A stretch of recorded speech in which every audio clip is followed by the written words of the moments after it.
Այսօր մեր պլանը սենց է, կամ եկեք ավելի լավ ասեմ այս շաբաթվա։ Հիմնականում աղյուսակային տվյալների կոնտեքստով նայելու ենք տենց բացատրելի ML-ի ճյուղը ու տենց ինչ որ լիքը խառը ալգորիթմներով ենք անցնելու, գլոբալ ալգորիթմներ, լոկալ ալգորիթմներ, նենց ալգորիթմներ, որ տվյալներին նախնական չեն կպնում, ճիշտ մոդելին չեն կպնում, ուղղակի փորձում են տվյալները ինչ որ բան փոխեն մեջը, տենց արդյունքի գան բաները, որ այտենց բռնում են միացություն լրիվ ջնջում են, բաներ, որ ասում են մեզ ինչ մոդել ուզում ես տուն, մենք իրան կբացատրենք։ Մի խոսքով, մի հատ այտենց լավ հավեսով խորասուզվենք բանի մեջ լրիվ, այս մեր բացատրելի ML-ի ճյուղի մեջ ու ավելի շատ հենց այտենց չենց խորասուզվել այդքան լավ տարբերակ չէ, որովհետև շատ խորը չենք գնալու։ Այս շատ նպատակն է այտենց ընդհանուր մակերեսը պատկերացնել, թե ինչ է, էլի ինչ որ կոնկրետ բաները այդքան շատ չենք խորանա։ Մենակ են տենց ավելի կարևոր գաղափարները ավելի շատ էլի, որ գաղափարը իմանալը կարա հետո ինչ որ տեղել օգտակար լինի, այդ մակարդակով կանենք։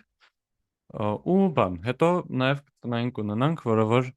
մեր internship-ի առաջադրանքներից մեկն ա եղել տարիներից մեկում, որտեղ որ հենց խնդիրը եղել է, որ ունենք տողեր, պետքա բացատրել ստարտափների մասին տվյալներ էր, պետքա բացատրել ինչն է ազդում ստարտափի ձախողելու ու բան,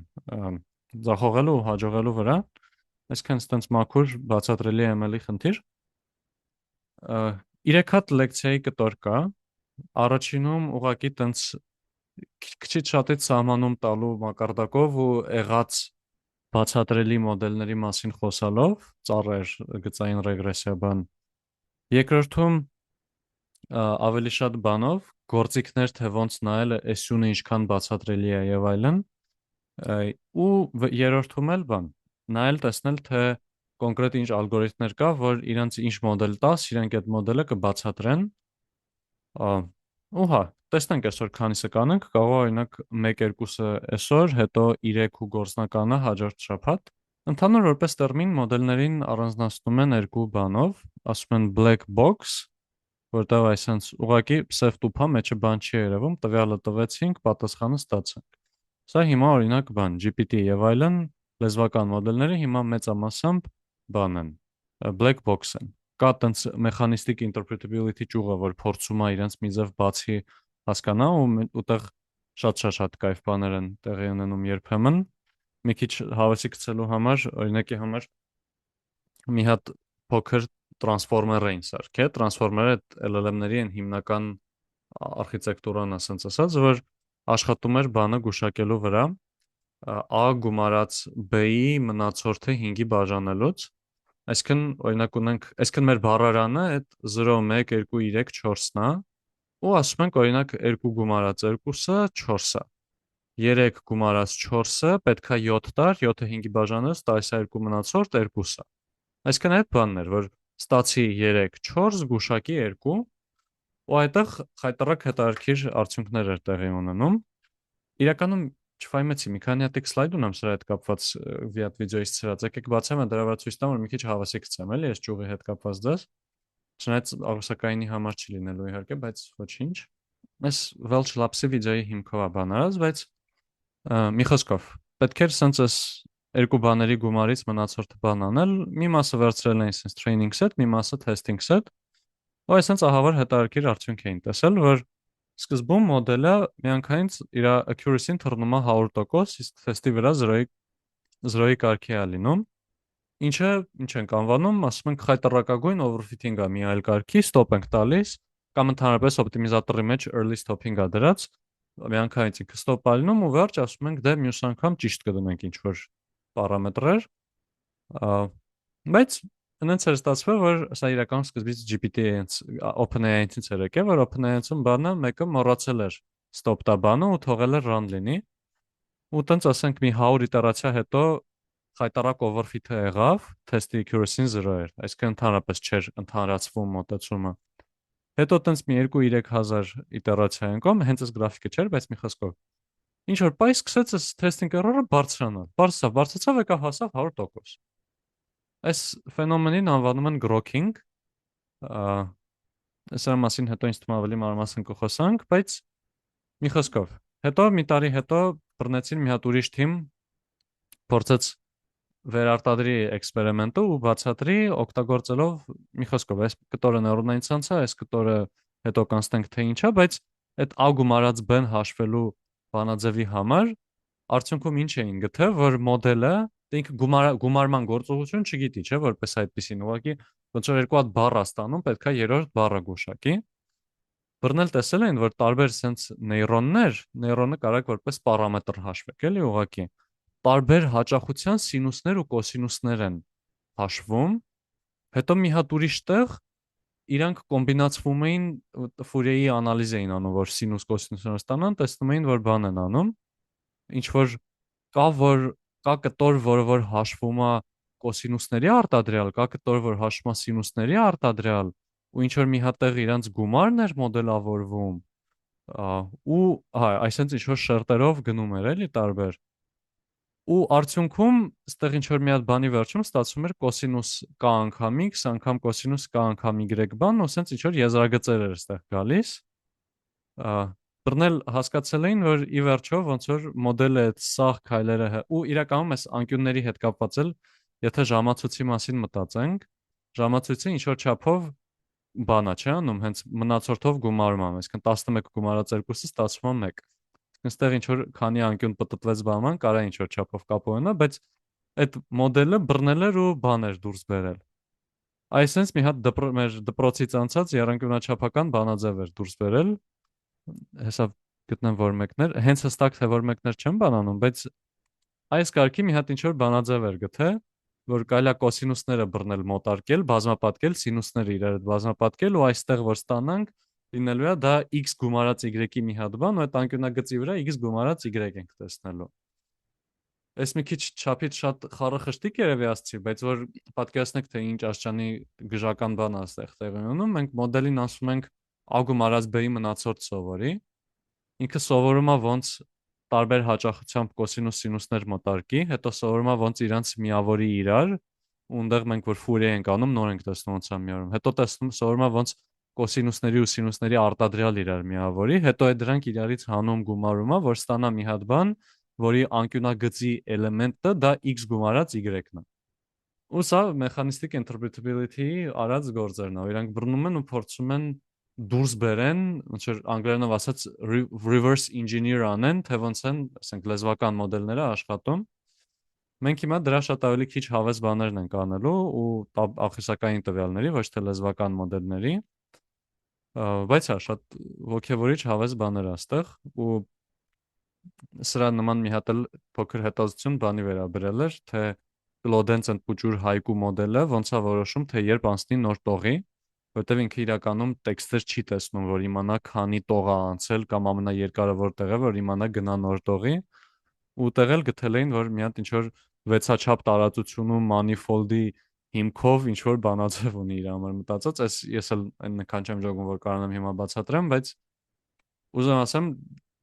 ուզում եմ մոտիվացնեմ այն, որ շատ խայտառակ հետաքրքիր պրինցիպներով են այս մոդելները աշխատում,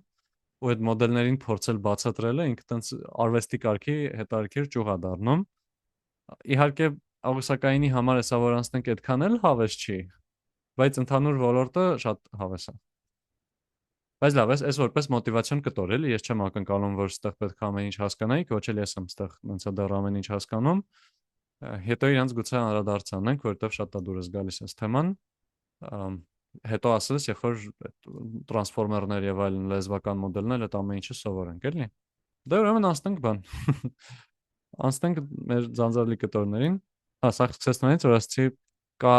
black box կոչվող մոդելներ, որ ուղղակի սև տուփ է, չգիտենք մեջը ինչա տեղի ունենում, գիտենք մուտքը տվեցինք, ելքը տվեց, ու կա glass box կոչվողները, որ ապակե տուփ է, որ մեջը ամեն ինչ տեսնում ենք, ու ասենք boosting-ը կամ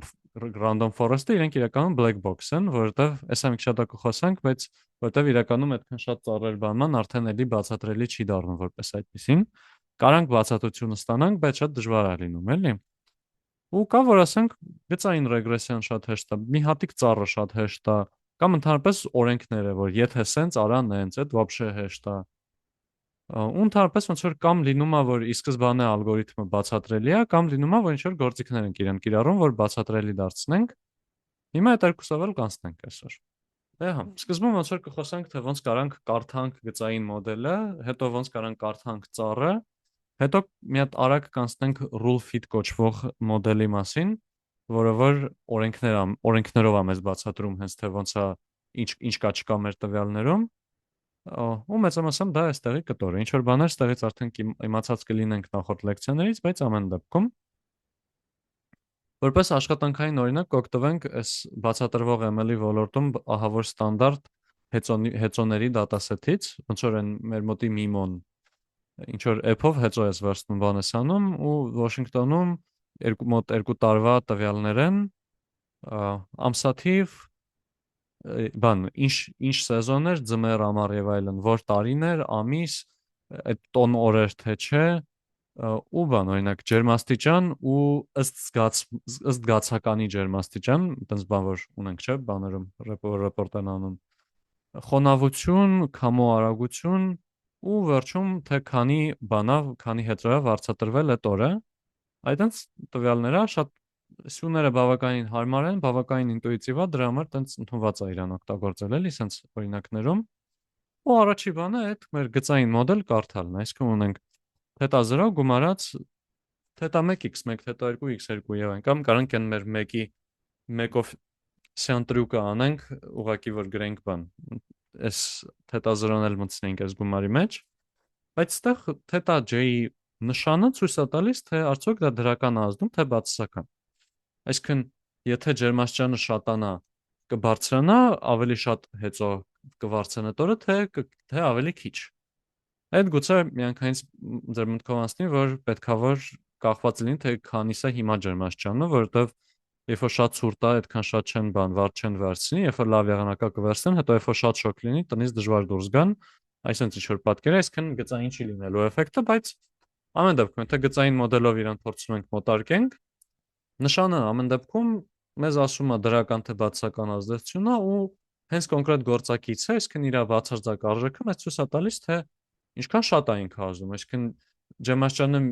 մեկով մեծանա եւս 1000 հեծով արծով կվերցնեն, թե եւս 10 հեծով արծով կվերցնեն։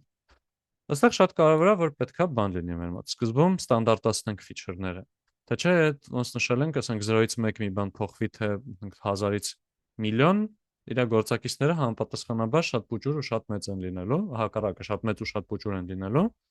Դրա համար պետք է այս ստանդարտիզացիան անպայման նախապես անել։ Ու կլասիֆիկացիայի դեպքում էլ նույն պատմությունն է, ուղղակի արդեն odds ratio-ի մակարդակով ենք մենք խոսալու, ոչ թե հենց կոնկրետ ուղիղ ասենք այսքանով կշատանա բանը, հավանականությունը մի քիչ ավելի դժվար կլինի արտահայտել, բայց ամեն դեպքում կապը ուղիղ երևացող է։ Ծառի դեպքում էլ, հա,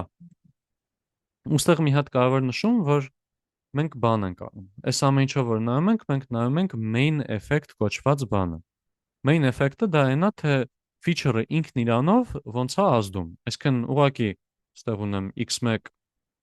x1 թետա 1 գումարած x2 թետա 2, կոնկրետ ասում եմ օրինակ այս x2-ը ոնց է ազդում։ Ու այս մեր գծային ռեգրեսիան ինքը մենակ այսենց այդ main effect-ներն է, այսինքն հենց ուղիղ ազդեցությունները, բայց կարող լինի ոչ ուղիղ ազդեցություններ, չէ՞։ Օրինակի համար եղանակը նայելուց բացի նաև կարևոր լինի սեզոնը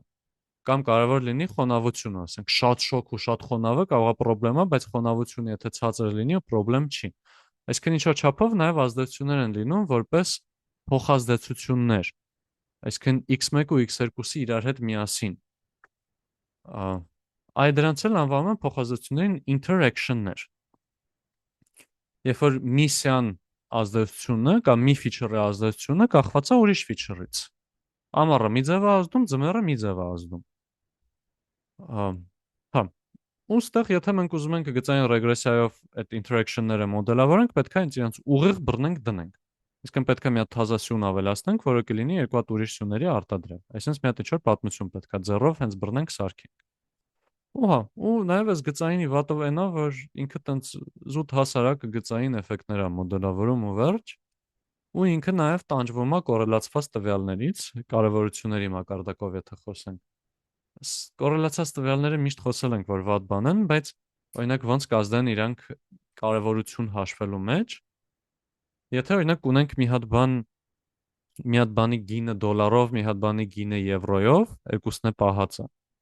Ինքը կարա այս երկուսից ինչ որ մեկը ընդհանրապես չօգտագործի ու էլի նույնչափ լավ գուշակություն ստանա, չէ՞, որտեղ իրենց մեջ ուղղակի գծային կապ կա շատ ուղիղ։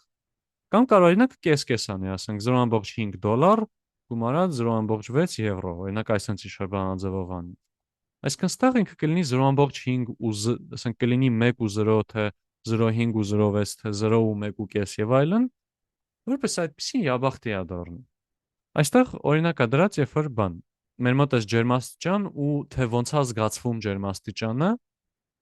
երկուսն է մոդելի մեջ ներառած է ու իրանց կոռելացիան համարյա իդեալական է 0.99, ինչը խելքին մոտ է բավականին։ Հիմա այստեղ 400 հատ bootstrap-ը արած, այսինքն ինչ որ պատահական տոկոսով տվյալներ են ընտրել ու իրանց համար գծած է գուշակությունները։ Նախ այս ձախից տեսնում ենք բանը, temperature-ը ու ըստ զգացականի temperature-ը, որ իրոք համարյա իդեալական նույնն է։ Հիմա այստեղ հետո կողքից այս աչի վրա տեսնում ենք բանի ազդեցությունը։ Ինչքան է եղել temperature-ի գործակիցը, ինչքան է եղել a temperature-ի գործակիցը այդ տարբեր նորից աշխատացնելու դեպքերում։ Ոստը տեսնում ենք, որ իրականում գումարը այս երկուսի նույն թիվն է տվել ըստ համարյա միշտ, բայց առանձին իրանց արժեքները տարբեր ձևով փոխվել են։ Այսինքն մի դեպքում ջերմաստիճանը ստացել է բացասական էֆեկտ, իսկ թե ոնց է զգացվում ջերմաստիճանը ստացել է, ասենք 2.5 ու մինուս 1000 է եղել, մի դեպքում 1000 ու բան, 1500 օրինակ, ու այսպես։ Այսինքն սրան նայելով ամեն մի sense տարբեր կետը լրիվ ուրիշ պատմություն է, չեմ ես պատմում։ Բայց տակի պատճառը այն է, որ այս երկուսն էլ ուղղակի բան են մեր կոռելացված ֆիչերներ են ու մենք բավարար ուշադիր չենք վարվել, դրա համար սա մեզ տենց լավ հավեսով խափելու է։ Դրա համար պետքա կոռելացված ֆիչերները արանքից հանենք, էլի, եթե մեզ բանա կարևորա բացատրությունները կարևոր են։ Կամ էլ առնվազն եթե արանքից չենք հանում, հետո գոնե հիշենք, թե որոնք են իրար հետ կոռելացված եղել, որ ինչ որ չափով գումարային նայենք իրենց արդյունքին,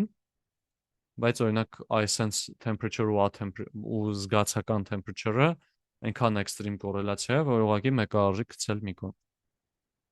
Ու այդ գցել մի կողմը իմիջիալոց որպես հիշացում մեր լասունն է շատ լավ անում, իր L1 penalty-ով, ասենց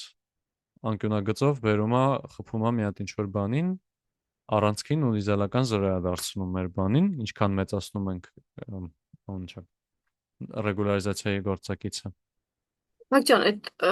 L1 ռեգուլի, в общем, այդ L1 լոսով ինքը ոնց է դա զրո դարձնում, ոնց է դա բացատրվում։ Հա, այս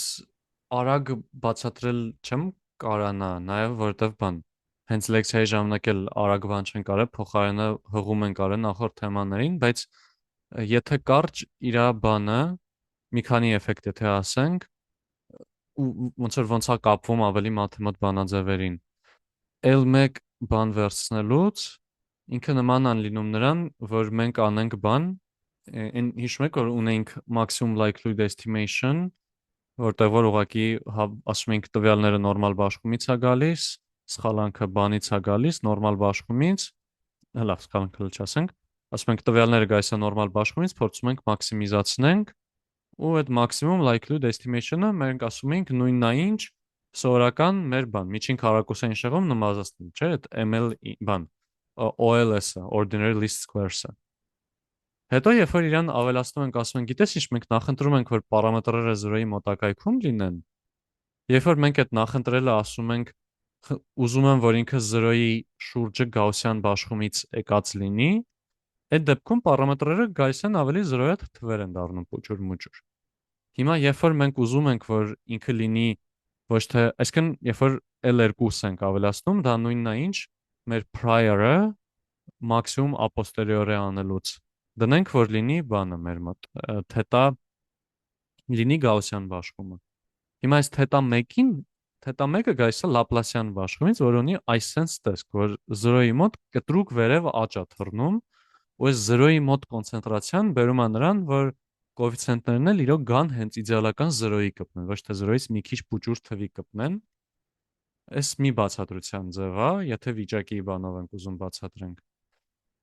Ուրիշ բացատրության ձև է, երբ որ բանով ենք գծում, իրան նայում ենք օպտիմիզացիայի տեսանկյունից, սահմանափակվող օպտիմիզացիայի, constraint optimization-ի ու տենց Lagrangian Lagrangian-ներ, ու ուտեղ նայում ենք նրան, որ եթե մենք պատկերացնենք, որ ասում ենք մոդելի պարամետրերը պետքա փոքր լինեն ինչ-որ մի բանից, ինչ-որ մի թվից, իրաց թետա 1-ը նորմով, այդ նման է լինում նրան, որ ոնց որ այսենց շարժվելով գանք դեպի մի քիչ ուրիշ ձև եթե ասեմ, եթե նայենք առանց ռեգուլյացիայի օպտիմալ արժեքը ու ստեղ է նայենք պարամետրերի առանցները լինեն պարամետրերը, բանի դեպքում այս բանի L1-ի դեպքում ինքը sense ավելի ռոմբի տեսք է ունենում քյարփինջի ու շարժվելուց էլ երբ որ ինչքան գնալով ուժեղացնում ենք ինքը շարժվում է հենց ոնց որ գնալով փորձում է այսրանց թազա մակարդակների վրա դուրս գա ու արդյունքում իր շարժումը անկյունագծային նոտ է լինում ու երբ որ ուղիղ գծով շարժվես ավելի հավանական է որ կգաս այս առանցքի հետ կհայտնվես ոչ զրոյական կետում այսինքն ինչ որ միտեղ ուղղակի կգաս այստեղ կխփես ու ստեղ կդառնա ինքը իդեալական 0 էս մի սյուրֆիսյան արժեքը ուրիշը կմնա ինչ որ մի թվով Այս եթե մի հատ ինչ-որ ուրիշ մոտեցում թե ինչի է L1-ը առաջացնում անգլերենով ասած sparsity այդ լիքը զրոներ բայց այս ոնց որ հենց L1 հենց դասի ժամանակ էլ այդքան խորը չեն կարա որովհետև մաթեմի դասերի վրա է հիմնված էլի ըստ ավելի մանրամասն հիմա չասեմ բայց մոտավոր ոնց էր ծառերի հետ կապված ծառերը լավ է նա որ ոնց որ մի հատ ծառ եթե ունենք ինքը մեզ հստակ if else-երով ասում է թե ինչ է տեղի ունենում ու եթե տենց ինչ որ չափից շատ բան չի խորը չի մեր ծառը իրեն լավ էլ հեշտ կարող ենք բացատրենք օրինակ ջերմաստիճանը ինչ որ բանից փոքր թե մեծ լինի օքեյ փոքր է տարին 21 թիվն է թե 22 թիվը հա երկու տեղ էլ էսրանով է բաները Կետ բուստի ասած obliquous ծառերից է shallow regression tree Բայց մի խոսքով ասում կարանք ուղղակի բռնենք հերթով կարդանք ու անհատական եթե մեզ հետարքիր է սյան մակարդակով բացատրություններ կարանք ինչպես նշանակել ենք խոսել կարանք նայենք այդ միսիան առաջացած information gain-ին այդ սյանով կիսվելու շնորհիվ ինչքան աճ ա եղել բանի ինֆորմացիայի այդ էնտրոպիան ինչքանով է կրճատվել կամ ռեգրեսիայի դեպքում կարանք բանի մասին խոսենք այդ վարիացիան տվյալների ասենք այսինքն եթե բաժանենք տվյալները բաշխումը այս արժեքների ըստ էության բան ենք հաշվում էլի կարելի ասել ըստ էության բան ենք հաշվում միջին քառակուսային շեղում է երկու առանձին կտորներով ու դրա նվազումը նայենք ասենք օքեյ այս սպլիտը որ արեցինք շատ ավելի լավ դառավ մեր գուշակությունը ու տենց իրան բացատրենք բայց մի հատ ծառը հիմնականում կամ խայտարակով վրֆի թանում կամ բավարար բավական պրիմիտիվ է լինում չի կարողանում նորմալ մոդելավորի գնում ենք դեպի ծառեր ու բուստինգներ որոնք արդեն իրացից ներկայացնում են հարյուրավոր ծառեր մի դեպքում զուգահեռ սարքած մի դեպքում իրար գլխից սարքած ու տեղ կարանք էլի նույն ձև բռնենք այս ամեն ինչը հաշվենք բայց մեկը արդեն այդքան ուղիղ ակնհայտ չի այսինքն մենք ինչ որ տեխնիկաներ ենք նախընտրում սյոտիկի կիրառել որ բան անենք կարողանանք բացատրենք բայց էլի ինչ որ խնդիրներ ունենում են իրանք էլի օրինակ training data-ի վրա հաշվելուց կարանք տենց overfitting-ին ավելի շատ քաշ տանք եւ այլն բայց ամեն դեպքում այս բոլոր ծառային մոտեցումներն էլ մեզ ավտոմատ ինչ որ մի հատ բացատրություն տալիս են բայց տարբեր մոդելներ տարբեր բան են default-ով տալիս էլի օրինակ XGBoost-ը կարա gain-ը տա LightGBM-ը կարող է ասի թե ամեն մեկի վրա քանի անգամ է կիսվել ըստ դրա կարևորություն սահմանի պետքա զուտ տենց բաներին ուշադիր լինել էլի Դրանք կարանք ստանանք գրելով հիմնականում feature տակի գծիկ importance ու մի հատիկ էլ տակի գծիկ attribute-ը գրելով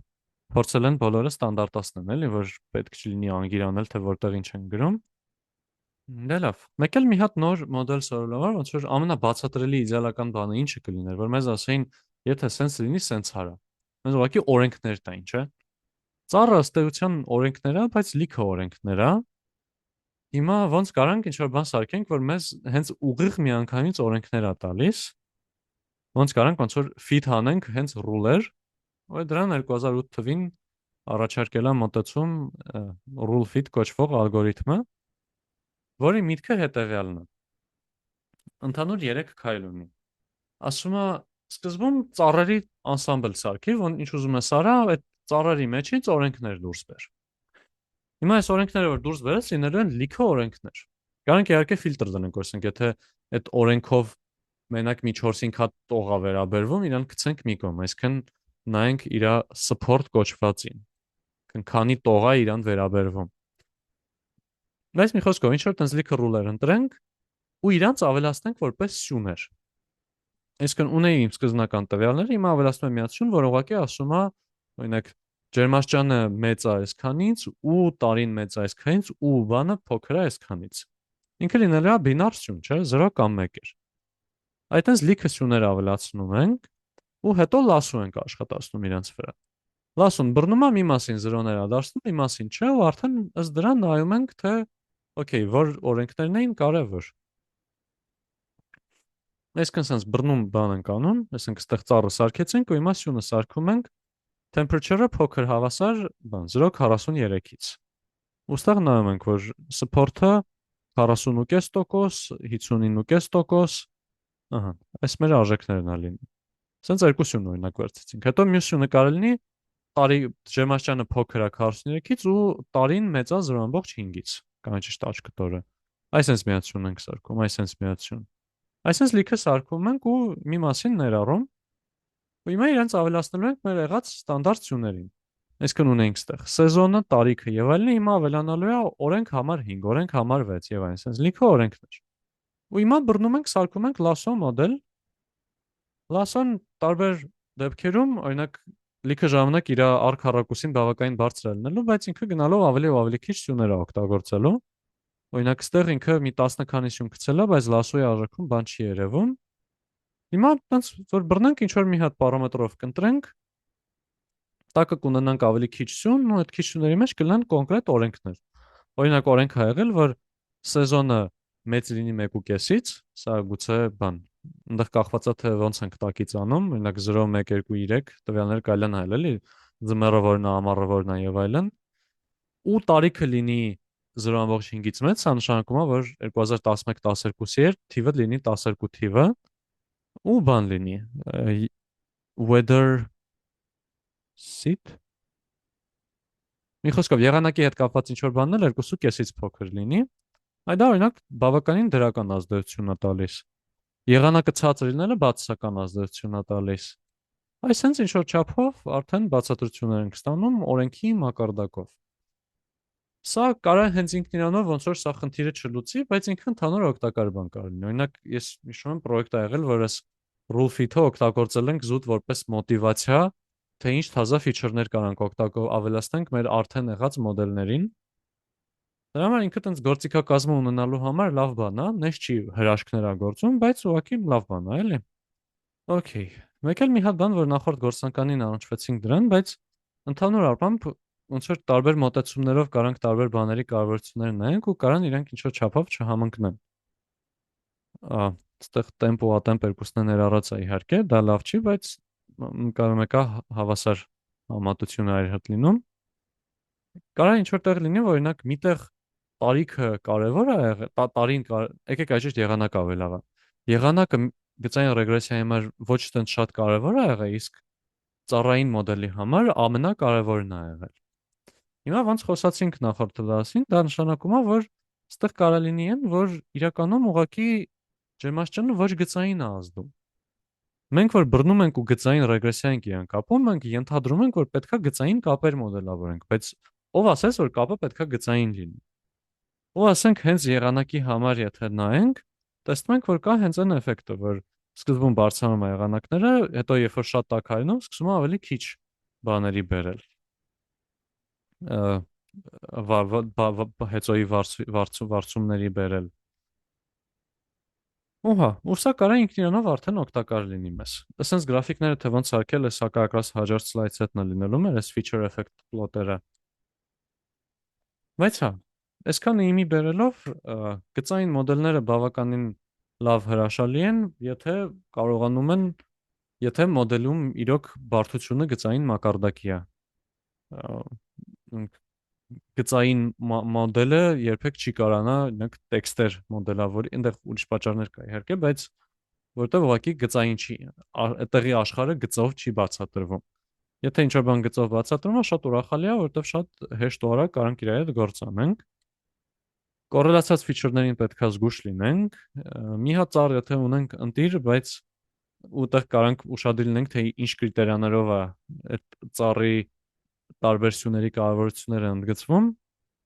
Բայց մի խոսքով, երբ որ շատ ծառեր ունենք, արդեն մի քիչ ավելի դժվար է ամեն ինչ դառնում, արդեն տենց մի հատ եկամեծ բուսթինգը ավելի նման է safe tube մոդելին, քան թե ապակի տուփին։ Տարբեր մոդելներ տարբեր արդյունքներ են մեզ տալիս ու իրանց ոչ համաձայնությունը կարող մեզ հուշում լինի, ոչ թե ուղղակի ինչ որ խանգարող աղմուկ։ Ու հա, ու Rule-Fit-ն էլ բավականին հավես ալգորիթմ է, որը որ բռնել կպցրել է իրար ոչ այտենց ինչ որ սուպեր գժական մոտեցումներ ու ստացել է բավականին հաջող արդյունք։ Ու հա, այս ամեն ինչը ոնց որ ուղղակի կորելացիայի մակարդակով ենք մենք նայում, ոչ մի բան causality-ի մասին չի, ընդհանրապես մենք causal analysis չենք անում, causal նշանակում է ոնց որ իրոք ասենք սա սրա վրա ազդում է, կարանք ասենք մեզ երևում է, որ սրանք իրար հետ կորելացված են, բայց այդ ուղղակի ընդհանուր մտքում պահելու համար էլի մենք այստեղ իրականությունը չենք մոդելավորում, էլի մենք ավելի շատ ուղղակի փորձում ենք իրար բաներ երկու տարբեր բաների միջև կապեր հաստատել։ Սրանից հետո կգնանք արդեն դեպի բան։ Մոդելից անկախ բացատրելի մոտեցումներ, այստեղ ամեն ինչ ծառերի ու ռեգրեսիայի մակարդակով էինք խոսում։ Դե ռեգրեսիա ասելս կարա լոգիստիկ ռեգրեսիա կլասիֆիկացիա լինի, էլի նկատի չունեմ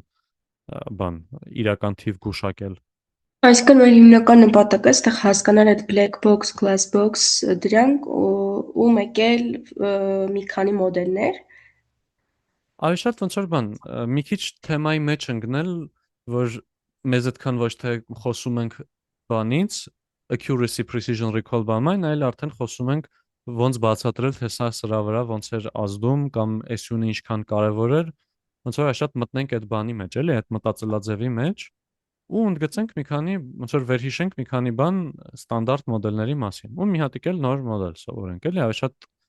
ու մի հատիկ էլ պրոբլեմ ընդգծենք։ Ավելի շատ այդ բանով էր նպատակը։ Շատ բարի։ Այստեղ մի հատ արտահայտություն նայեցի, որ կարա սխալ հասկացվի։ Ասում եմ, այդքան չենք խոսում accuracy, precision recall եւ այլն բանի մասին։ Բայց ի սկզբանե ֆունդամենտալ ոնց որ կարևոր է մոդելը լավ